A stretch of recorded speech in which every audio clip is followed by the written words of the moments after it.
I feel nauseous, believe me. Never had a lot of shit come easy. Had to work hard, struggle just to be me. Had to rise up just so they could see me.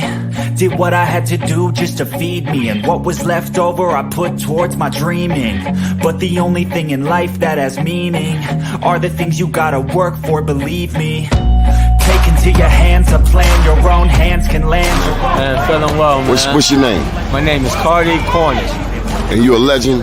I'm a legend. You're a legend here in Baltimore City. Where we at right now? We live in the 17, Pennsylvania Avenue. The legendary Pennsylvania Avenue. Man, the last time I saw you here, you were doing something just across the street here. What were you doing? Oh yeah, I had some food left over from an event. We brung it out. We fed a couple of people, man. Why you do that? Nice soul food. Why you do that? Man, the love that God has shown me in Christ, man, it overflows. That's how it overflows. That's right. We got more than we can use. What's happening within San Antonio Winchester community, but the age group is getting younger. Children under the age of 18 being murdered in San Antonio has a high peak right now. So our goal is to catch the children.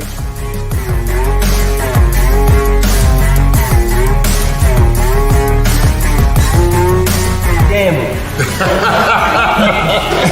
going hard, man. You going hard on that man today. So what do you think, Mr. Mayor? You got manufacturing right here, helping our young people despite all of the challenges in the city of Baltimore, right here on North Avenue. Nah, it's really about the growth. Just knowing being there when they were down in Fort Covington and seeing how far it's grown. Like you said earlier, like getting the Sorbet, where we got the Sorbet at the beginning, but now being able to, when I'm at Camden Yards, get it, or anytime I'm down at Harbor Place to get it, and folks to not even know, but they gonna know now that like this is coming from young people in West Baltimore, right there in West Baltimore on North Avenue, where they think nothing great comes from, but they can see it with the young people. If you work for it, it's only worth it if you work for it. Here on the right of Mississippi, down right there, French Ford, Memphis. A beautiful town, just leaving Algiers, which is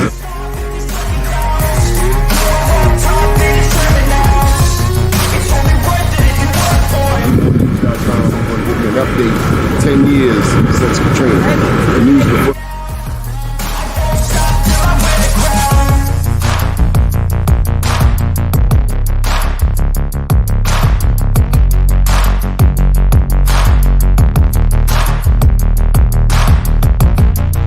All right, y'all, this is what I came to New York for. Besides the Black Wall Street Awards, we're going ahead and get some of this real good jerk chicken. Johnny Glover, out.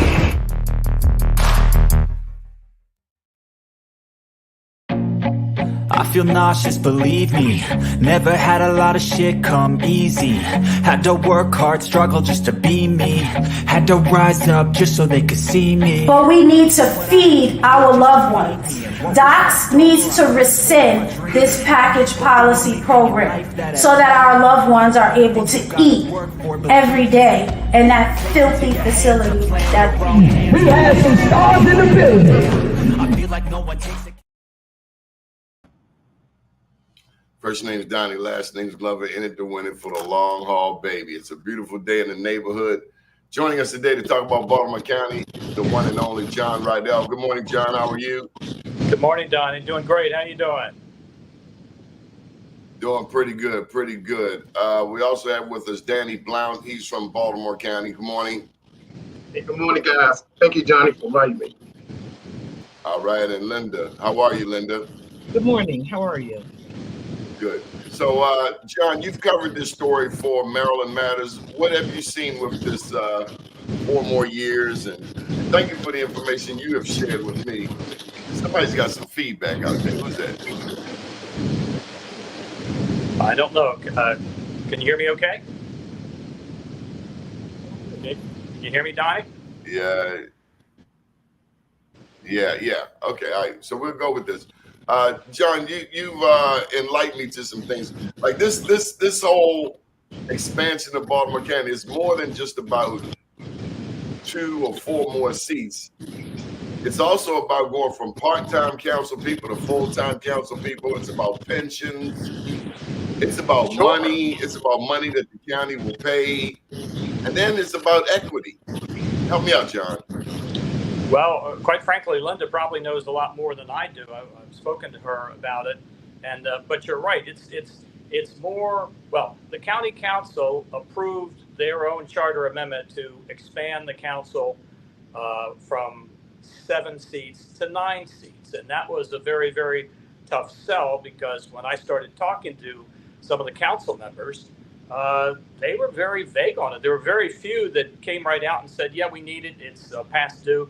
Councilman Mike Ertel, who is the newest member of the county council, he was pretty upfront and said, "Yeah, we gotta, I think it would help us with more compact districts, but we need a council that better reflects the residents of Baltimore County." So there was an interesting column that was written for the Baltimore Brew by David Plimer that I think kind of pulled the curtain behind what's really going on. So yes, the council approved that charter amendment. So it means that if you live in Baltimore County, you will see that on the ballot, yes or no, to expand. And then, of course, Linda's initiative, Vote for More, will expand it to from 7 seats to 11 seats. And Linda can probably update us on that. I think that the deadline is approaching. But in that bill that the council passed for the charter amendment, it also reclassified their positions from part-time to full-time. And right now, the council members earn $69,000. The council chair, who right now is Izzy Patoka, it's 8,000 more or whatever it is. But there's a special commission that convenes every 4 years in the 4th year of their term, and they will determine how much to increase or keep the salaries the same. So usually pretty much everything that gets on the ballot would be approved by the voters. So I can guarantee you that these council people will get considerable raises for those that are reelected or the newly elected council people. And in Montgomery County and Prince George's County, they have full-time councils. I mean, their salaries are huge. I think in Montgomery County, it's what, $150,000. Prince George's County, 140 or something like that. So there's a lot more the behind. Reason we mentioned, just want to interject, the reason that Prince George's and Montgomery counties are mentioned in this conversation is because, similar to them, Baltimore County has 855,000, nearly 1 million people. So people have left. Where Baltimore City used to have 1 million people, a lot of that has shifted to Northwest Baltimore County. Similar, Washington, D.C. used to have a certain amount of people. A lot of people left for Prince George's County, Montgomery County, and other suburbs. But we mentioned Montgomery and Prince George's because they are Maryland, and they have 11 districts each. One has 9 council districts and 2 at large. The other one has 7 council districts and 4 at large. But we're looking at Baltimore County, which has the same number it did from 1955, according to Linda, when they had 355,000. So as you noted this weekend, Baltimore County, you guys have nearly tripled your population. You have the same number of districts, which means more work for those council people. And what's come out is that these council people who have been up until this point part-time, it seems like, and that's what I get from David Plimer's article in the Baltimore Brew, his editorial, is that these guys have voted themselves a raise, and they have voted to put themselves in a position to make full-time money and get a pension. And all of that's well and dandy, but I don't know that the masses of people in Baltimore County understand that. Is that right, Linda? Well, first of all, let me clarify something. Well, first of all, I'm Linda Dorsey Walker. Good morning. How are you? Good morning. Good morning. How are you? Good morning. How are you? I'm Linda Dorsey Walker, chair of what is officially 4 More for Baltimore County, also known as Vote for More. Let me just explain that we started off this initiative not to reclassify people, not to give them a pay raise, not to renegotiate their pension plan, not to add to their staff size or to expand or to renovate their offices, all of somehow got to be part of the new bill. Our goal was very simple: to let the county reflect who now lives in Baltimore County, because we've grown in size enormously. But as the county grew in size, we didn't just grow in population, we diversified. We have many more different interest groups that now are sitting around saying, when do I ever get a seat at the table? They're not included, they're not reflected. So this was an effort, yes, to improve government by reducing the size of every district and making the districts more compact, more accessible, more immediate and intimate to the people that they're supposed to serve, but also to give a different variety of people a better chance to serve. First of all, let me just explain something. Last year, there was a consulting firm that was brought in by the county council. They were charged with looking at 86 categories of Baltimore County jobs, not all of Baltimore County jobs, only the top level jobs. They were hired by the county council to do this work.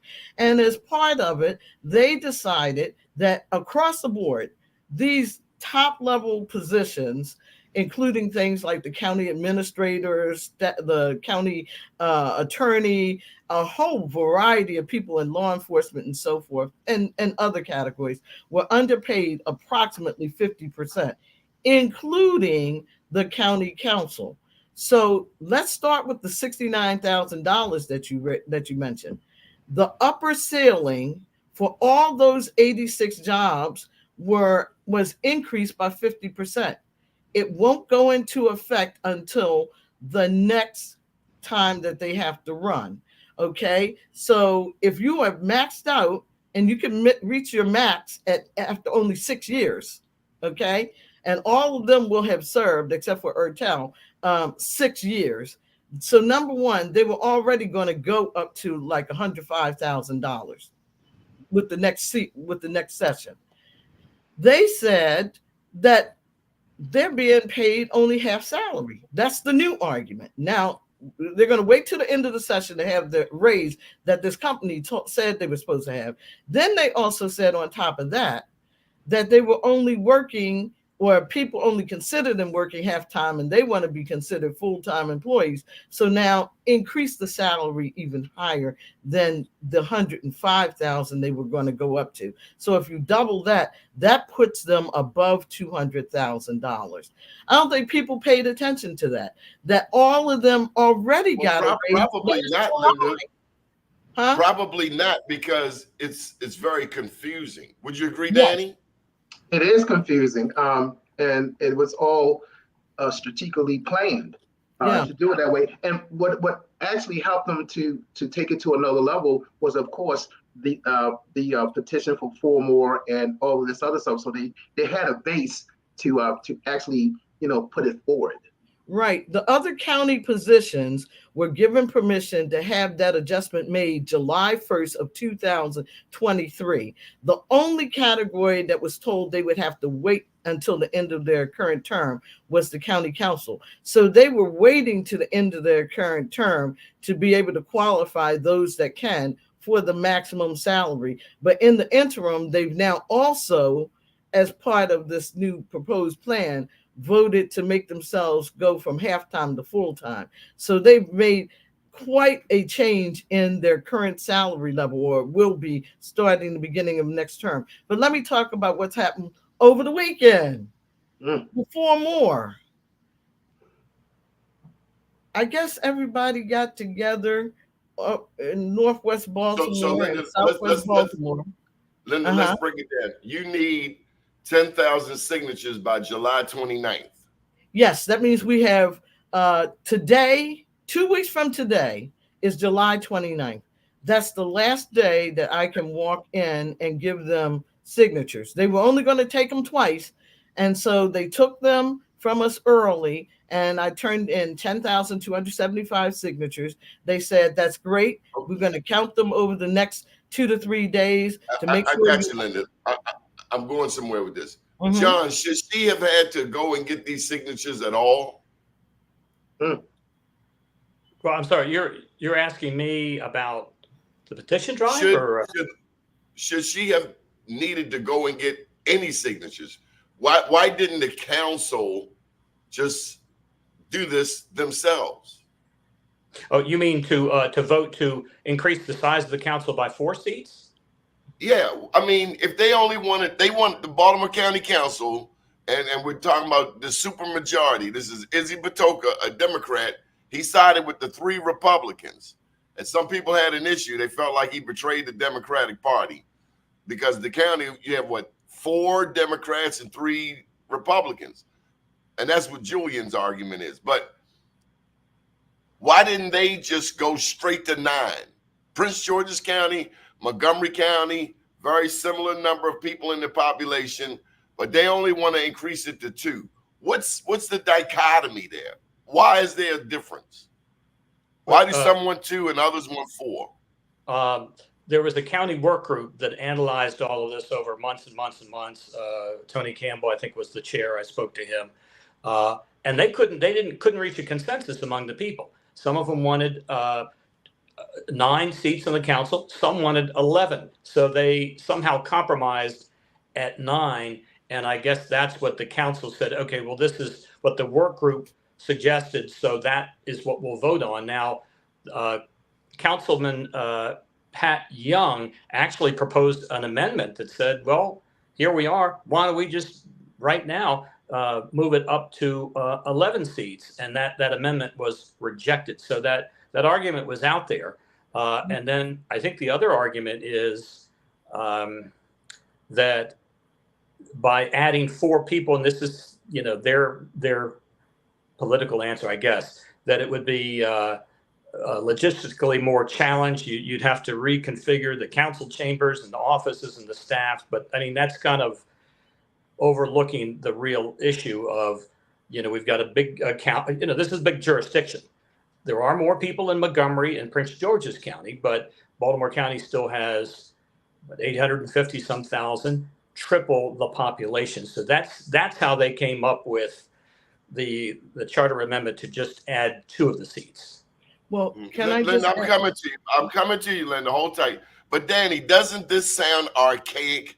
It's and I love Liberty Road. I love Owens Mills. I love going to some of my favorite places in Baltimore County. But my God, man, is this like Civil War mentality? Is this like 200-year-old mindset? What's going on? It's divide and conquer. It really is. I mean, what they're getting away from is that you have this group of folks who want to see a change. Let's just use 4More, for instance. 2,000 signatures, 3,000 signatures, 4,000 signatures. And they knew this.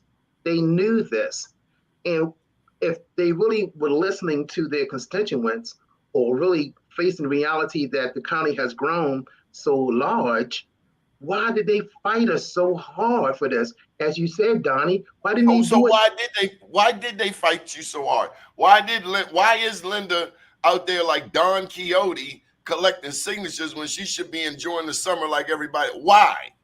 Because there is no unity, there is no solidarity, there is no partnership, there is a breakdown. And it's not really coming to the grassroots level as it should. Things should be moved by what happens at the grassroots level and pushed to the county, state, and I don't understand this.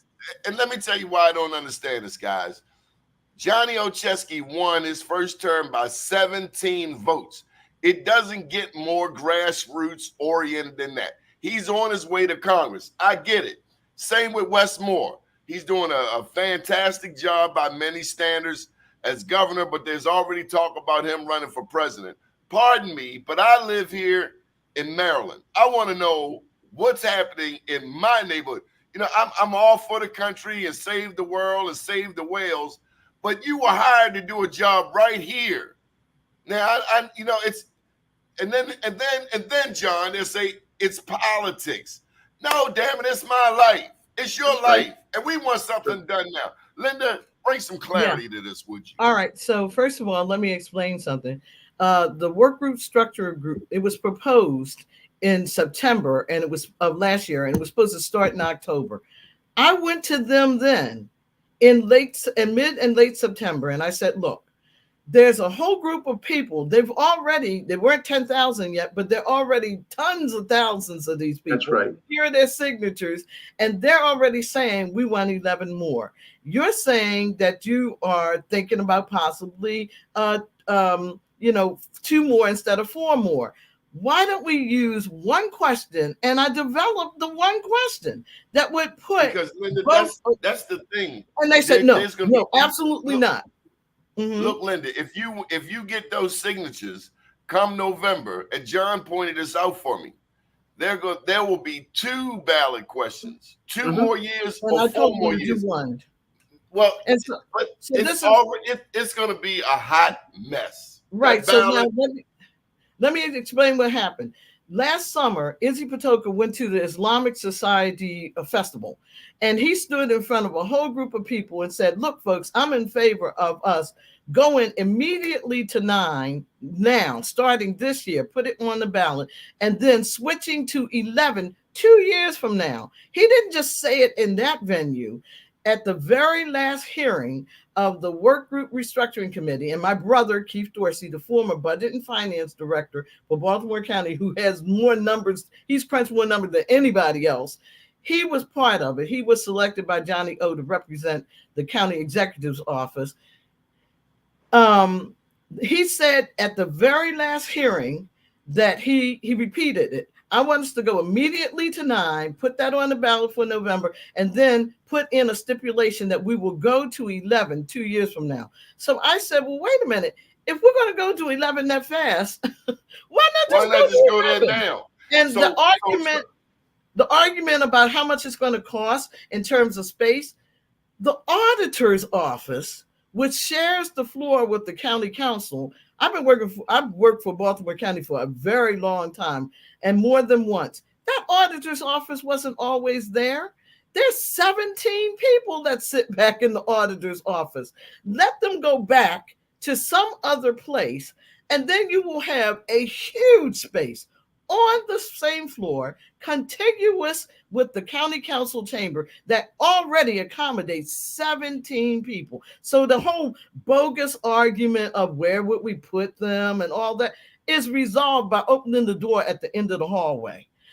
Also, they said, oh, it's going to cost so much. We currently spend $7.5 million a year on the current county council structure, all their staff, their office, their local offices, the 7 people, all of the equipment they use, the entire increase after studying it for 4.5 months will only be an additional $3 million to add on 4 more people. And that's consistent with the 7.5 figure that we currently spend. And so, Linda, but you haven't answered the question. Linda, Linda, how is it going to work? You got 2 ballot questions, 2 more council districts, 4 more council districts. That seems dumb. It is. It sounds confusing. It is. But you know what? I am convinced that because we've been around for so long, pitching 4 more, that rhyming term counts, that we already start off, number one, with 10,000 votes that they don't have. That's number one. And then secondly, I'm convinced there's going to be more people voting for 4 more. And they're already starting to worry about that too. And so I think that whoever gets the most votes should be the one that prevails. If they get 40,000 votes and we get 70,000 votes, how are those comparable? It's not. It really isn't. Danny, does this not seem confusing to the voter? Yes, it is confusing. A lot of voters aren't engaged, as we well know. Getting this out is going to be the biggest battle. You know, once we get the ballot, the State Board of Election puts this on the ballot, say they're going to put it on the ballot. You got to push to get this information out to these to the residents in the district. But it is confusing. It's really something that I wish that we could have all came together and worked on together and all been in unison on, because we all know that from 1957 to 2024, there is a need for change. I mean, anybody will understand and agree with that. So Linda, do you want to share what happened the other day? All right. Well, first of all, let me say they have legally until September 5th the right to make a decision as the county council to turn it into one question. They legally have until that day the right to turn it into one question. And I've already given them the question last year and last September. But at any rate, here's what else you need to know. Linda, does that mean they did not do what the structure committee asked them to do. Let me just say this. The structure committee Can the county council and Johnny O deal with this issue themselves? Can Johnny O and the Baltimore County Council deal with this issue themselves? I understand he wants to go to Congress, but we are tired of people kicking the can down the road. Can we deal with this issue now? Like Baltimore, you got the red line. They kick it, they kick it, they kick it. They point the finger. No. We need leaders to deal with the issue now. The question hasn't been written yet. So yes, they did take a vote, and the vote was to add 2 more. But in reality, because the only authorized body that can actually put it on the ballot is the county council. Mm-hmm. Yes, the time for them to offer up a different one has passed, except that the question hasn't been written. They could write the question as one question instead of two, but they're not going to do it because time has already gone by and they've dug their heels in. But let me also say this.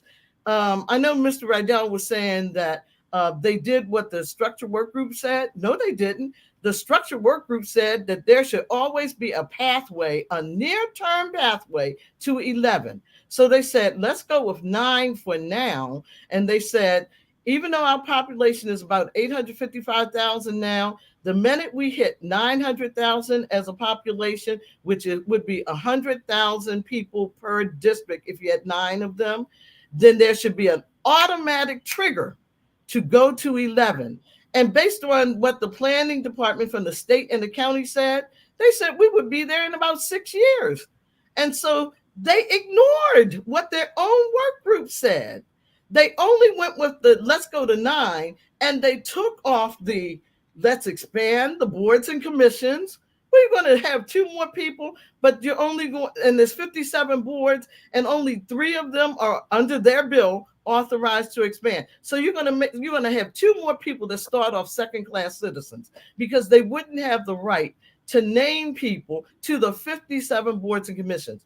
Our proposal clearly says all of them will be treated equal, and all of them will be able to name people to the 57 boards and commissions. They took that out as well. Okay, so John, do we have an issue of, is there a question of equity in your articles that you've written? Do you find that there are questions of equity coming out of the Baltimore County Council?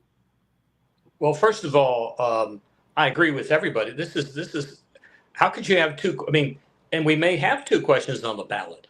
The voters are going to be so confused over this, and you know, there'll have to be a lot of campaigning. But I did want to reply to something that Linda said. And again, I don't cover the county council on a regular basis like the Baltimore Sun and Banner. I'm a freelance writer, so I don't, you know, to be honest, I don't have the real insight up to a lot of it. But after one of the meetings, I asked you're being council chair.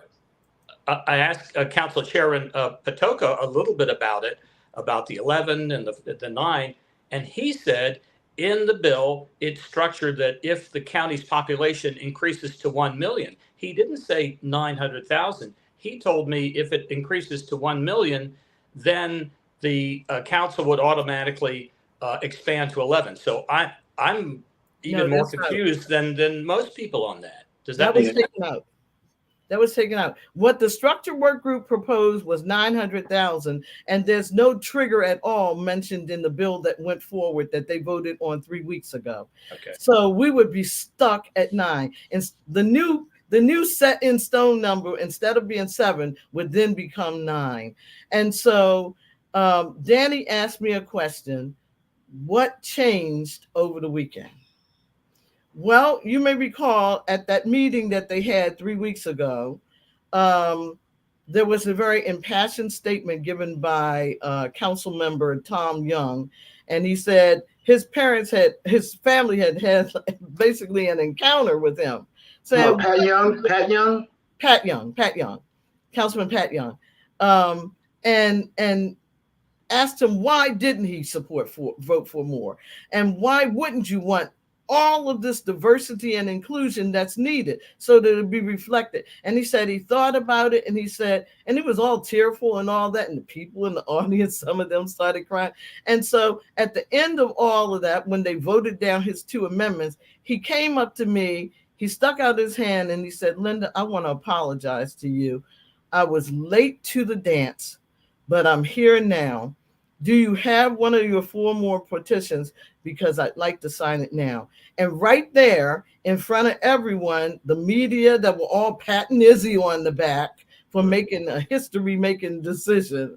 I don't call it historical to pass legislation that you could have passed any day during the 8 years you've been serving. That's nothing historic.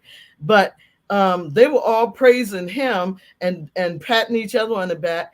When he started signing, I said, Councilman Young, can I take a photo of you signing this? Because this is historic. And I did, and I posted it. And since then, a gazillion people have responded. And he came off his float at the Catonsville parade. He came over to me and he said, Linda, you have no idea how many people in this area have applauded me coming out in favor of 4 More. I'm going to see if I can get things to change. Well, guess what? Over the weekend, I've been contacted by one of the state level people. Remember I said the state level people have been mighty silent on this, and they live in these districts. Well, I did reach out, and I found out that there's a reason for it, but they are supportive of 4 more years. That's my understanding. That's what's in the most recent article on bemorenews.com. What happened was they had a meeting, and Sheila Ruth, who has been championing the legislation that was trying to make us have the option of doing this electronically. This would have finished us years ago. We would have been able to get it done. She has been appointed their official spokesperson. She contacted me to say we met people from District 10 and District 44. We're aligned together, and we want to tell you all of us are going to publicly endorse Vote for More. And I said, well, where was Councilman Julian Jones in all this? And they said he was present at the meeting. Absolutely. So I want to tell you that this morning they sent me some things saying, would you please post this? And it's an official endorsement saying that Adrian Jones and all those other folks, some of whom had signed, but they never really publicly pushed it, and Julian Jones. So the 2 people that never signed were Adrian Jones and Julian Jones. They never signed it, even when other people signed it. So from the 10th district. And so now— Congratulations, Linda. I still don't have their names on paper. And that's what I told Sheila. I said, look, I want to be able to take the same photograph that I took of— But this is more than about a photograph, Linda. This is about public policy. No. It's one thing to say— Hold up, Linda. Hold up, Linda. Now, you have your own show. This is my show. Okay. This is about changing public policy. John, yes. Is this unprecedented? Is this breaking news for you and your news outlets? Well, I don't know if it's breaking news, because I think we would have to, in general, and Linda would, I guess, attest to this, you'd have to wait for the county elections office to officially announce, okay, we've reviewed all the signatures and we have more than 10,000 valid signatures of county residents. And so therefore, this is going to be on the ballot. Again, it's going to be very confusing. And I think there's a lot of all different elements to this as well. But the other thing is, and again, we all know there's a lot of devils in the detail. To reclassify yourself, wouldn't that be great if we could all vote ourselves? I'd work hard. I should make double the salary or whatever. But it's the pension issues that's just crazy. And in that column that David Plimer wrote, he broke down the people that had been there a long time. Mike Rotel, he's new, but let's say councilman David Marks, he's been in there a long time. His current salary is $69,000. That's a pretty good salary. But under this new structure, if all of this gets approved, whenever he decides to retire, he could wind up receiving $70,000 a year in the pension, which is more than his annual salary now. That's unheard of. That's unheard of at the state level, federal, anybody. How could that happen? It's even more than that, because as I said, when that bill passed last year, which they voted on to pass, and it went into effect July 1st, for all other Baltimore County employees that had maxed out their salaries, that fell into those categories, they got a 50% bump in salary right away. If they were getting ready to leave, they were going to get a 50%. Their pension would be based on that salary that would be 50% higher. For the folks who are currently serving, that will go into effect if they get elected at the end of this term. 2026. Yes, 26. They will not only get the bump that everyone else got in July, but if their bill passes, they will have also allowed themselves to become full-time. But even if their bill doesn't pass, so is this they are self-serving? going to get the 50% bump. Is this self-serving? Is that what the issue is, Danny? It's real. Is it self-serving? Come on, because yes, it is. Yes, of course. Yes, it is. Of course, it's self-serving. They took opportunity and they ran with it, and and that's what we have. There were those that were on a council who saw the ability to make this change, and they did it. And the thing I also wanted to say was that when Doni asked you, John, about is this going to be a historical thing or this, that, and the other, I thought Doni was talking about the fact that all of these state officials have gotten on board. And to me, that is historical, because we waited for this for a long, long time. This could have been done a long time ago. This is just what took them so long, Danny? It's probably because, you got to keep it real. The messenger, they all have these problems with the messenger. Yeah. And it's just sad. And to even go deeper into that, as a council, as a county government, you always supposed to be proactive about what's surrounding and happening in your county. Meaning that, is this a polite way?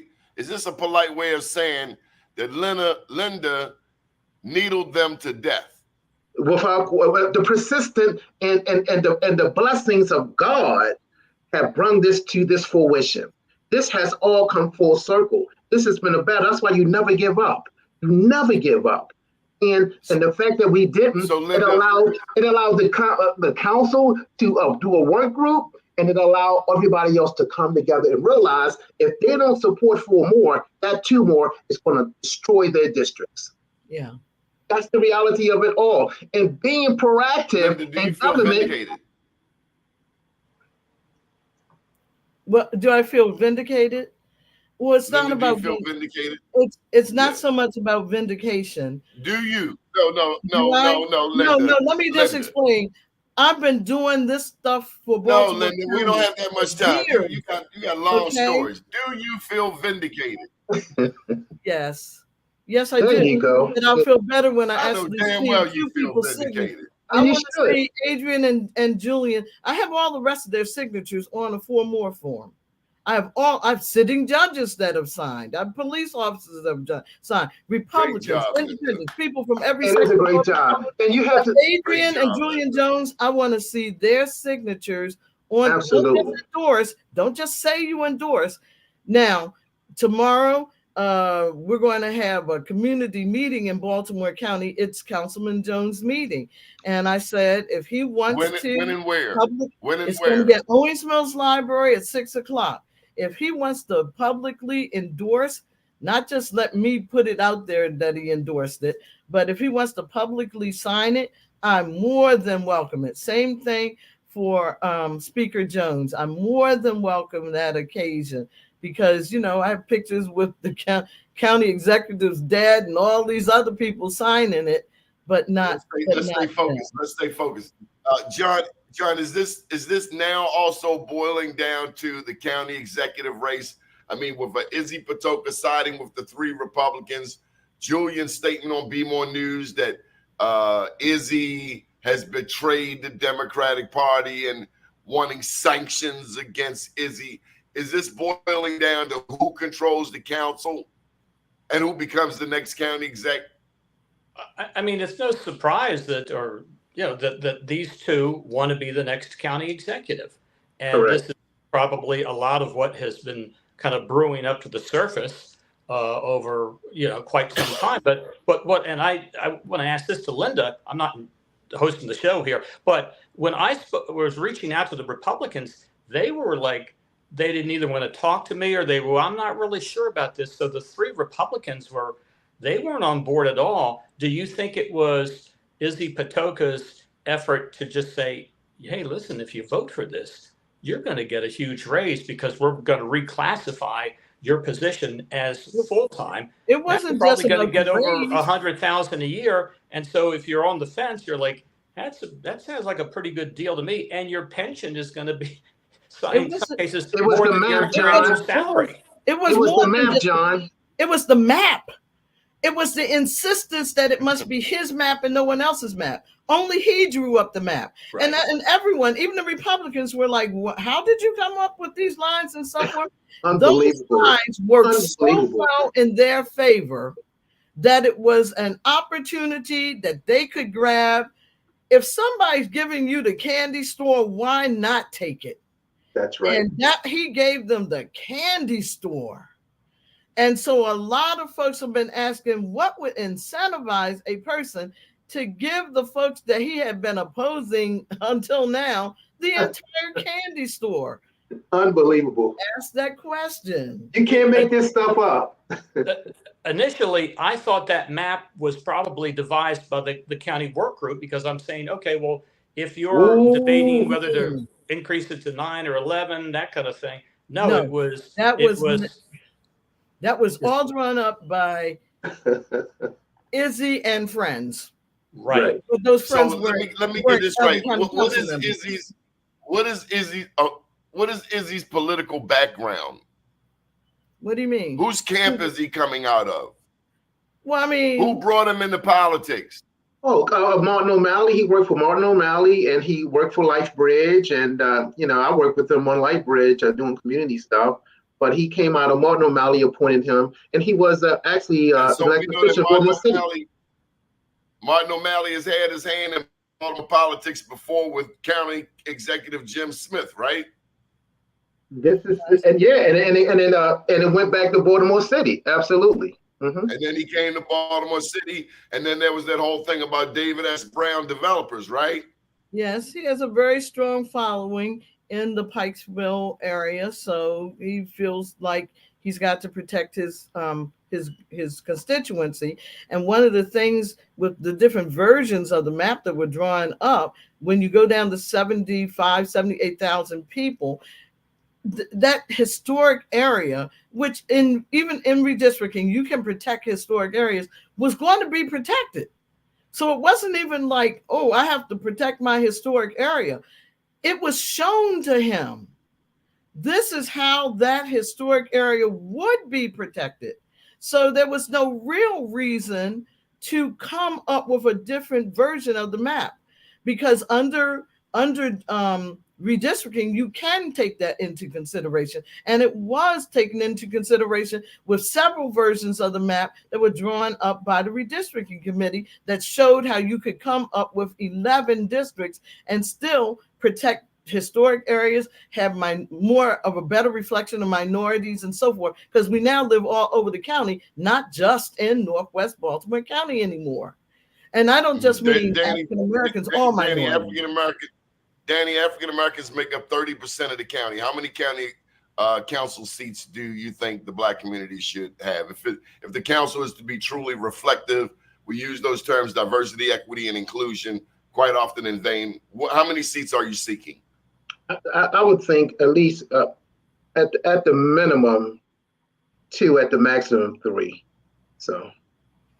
Well, let me just say, under the versions of 4 More maps that were just tested out, we can't draw our own maps, unlike Izzy, who drew a map. Yeah, you're not allowed to draw your own redistricting map. If you're a legislator at the federal, state, local level, you are not allowed to draw your own redistricting map. And that's what's so shocking about people just ignoring that and voting for it anyway. It's shocking. And so someone from the ACLU said, you realize that you can't do that, right? Yep. And so, but they voted on it anyway.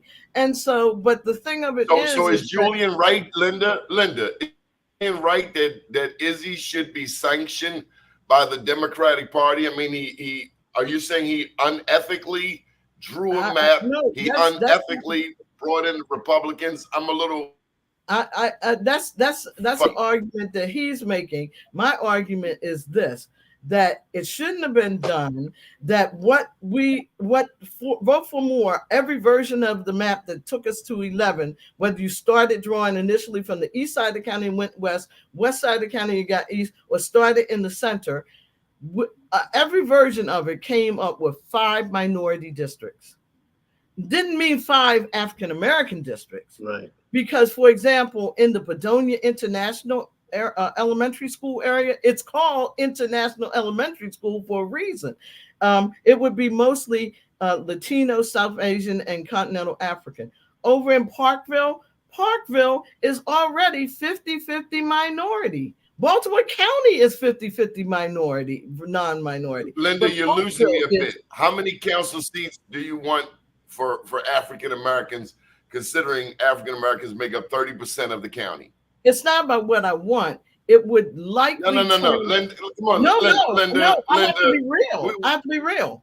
I can't change from what I printed down here. I said we are not going to draw this map. It's going to be, the law says that 30 days after November. Well, Linda, I'm asking because right now the council is 6 white dudes and 1 black dude. I think that now, we will end up with, as Danny said, 2 to 3 of the districts will be predominantly African American. Linda, according to Senator Kelly, the council is currently not representative of the diversity in the county. Right.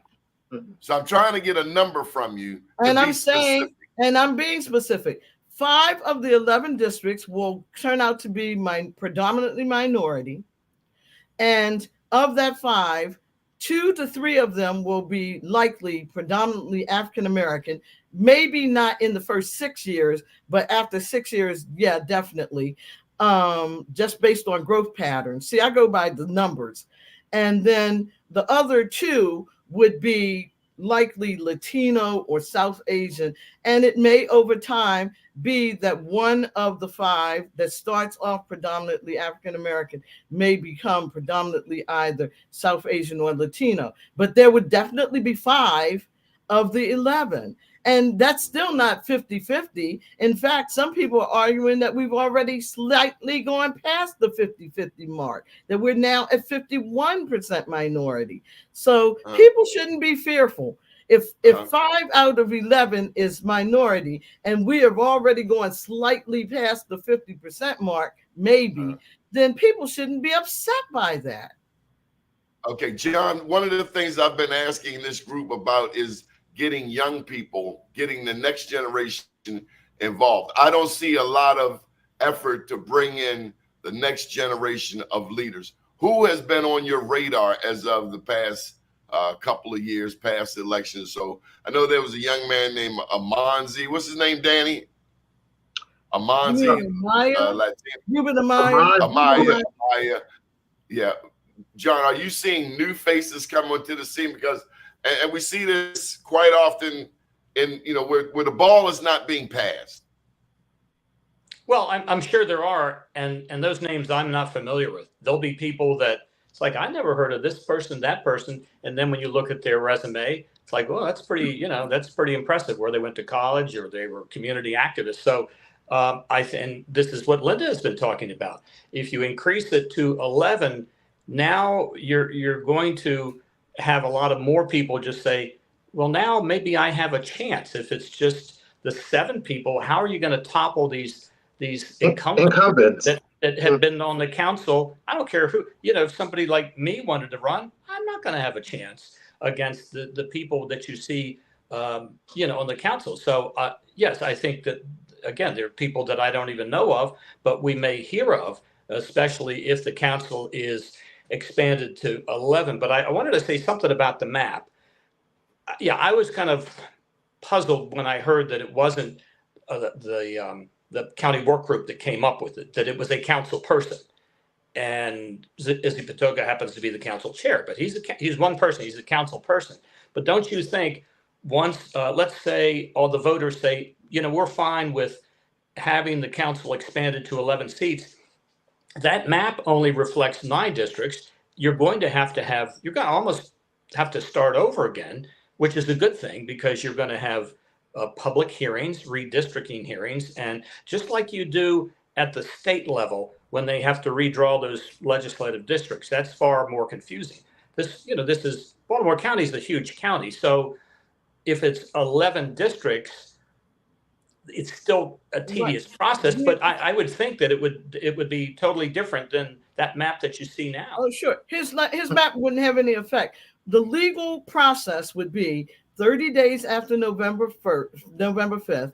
On December 5th, the county council would have to announce publicly that the almost year-long process, and they haven't done this since 1955. That's the last time that they started with a blank sheet of paper. They've never, redistricting starts off with a whole bunch of filled in stuff.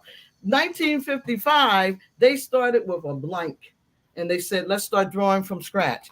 They will have from December 5th of this year to October 15th of 2025 to come up with the new map. Then they will give it to the Board of Elections, and come January of 2026, that's when they will say 11 people, not 9 people, can now file to run. And remember what you were just saying, the daunting task on taking on incumbents. Here's what's going to happen for the first time in 2026. If you're one of those 4 new people, guess what? We will provide matching funds for the first time in 2026. So after you get your first 100 donors, if you have $20,000, they'll match it $4 to every $1. So that $20,000 is actually going to be $100,000. And then after your next 20,000, it'll be matched 3 to 1. So then you now have another 80,000, and then 2 to 1 and 1 to 1. So you could have $100,000 that would instantly turn into, at least $200,000 or more. So it incentivizes new people to get into the process at that point. All of this has been thought out, but it gets thrown out, believe me, if we start doing the stuff that Councilman Patoka is talking about. Right. And what I want to add is that always giving people the opportunity to be able to feel as though they can run and win a seat, at the table. One of the things that we've done in 2020 was we changed Baltimore County's bylaws for Baltimore County Central Committee bylaws to where elected officials can only hold a single seat. You can run for 2, but you only can have 1. And that right there opened the door for young people to become members of the Central Committee. We had more young people run. Well, you got to do more. You got to do more than that. You got to do more than that. You really got to embrace and pull it in. I mean, yeah. So that's a start, but you really got to welcome them in. And Baltimore County has failed thus far to bring in the next generation. That's right. You know what I do? And young Dems and all that stuff too. We did a lot of stuff on the Central Committee to help young people be more involved. Let me just say this. I didn't just waste this time gathering 10,000 names.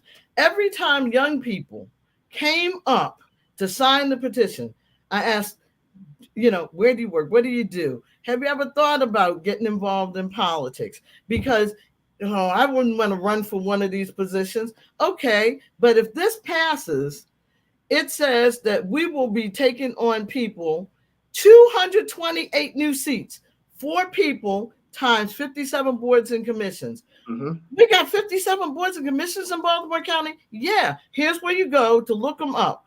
I said the minute the November 2026 election is over, you go to somebody's office the very next day and say, I've been looking at the 57 options, and here are 3 that I think I may qualify for. Would you please give me some consideration? Because not only we got to get out of here, guys. This show is almost over. John, any final thoughts? No, I think it was very interesting to hear Thank Linda you for joining summarize. us today. Oh, I'm sorry? No, it was very interesting to hear the updates from Linda about everything and the new support from the local delegation in the General Assembly, Adrian Jones and whatnot. And, it's we're going to be hearing a lot about this between now and November, obviously.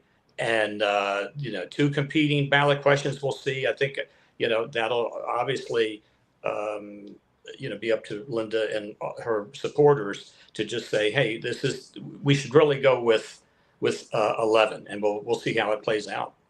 And the elected officials that are now on board, they can help with that as well. Yeah. So I'm really feel so optimistic now, feel so much better now with the support that we've been, urging and looking for a while. So I'm so happy that this is going to continue, that, we can get this thing done. Yeah, we're still continuing to collect the names, and we will be until July 29th.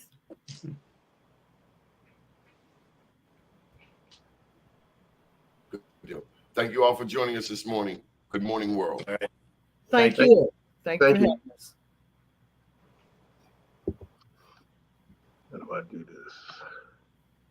All right. Do this.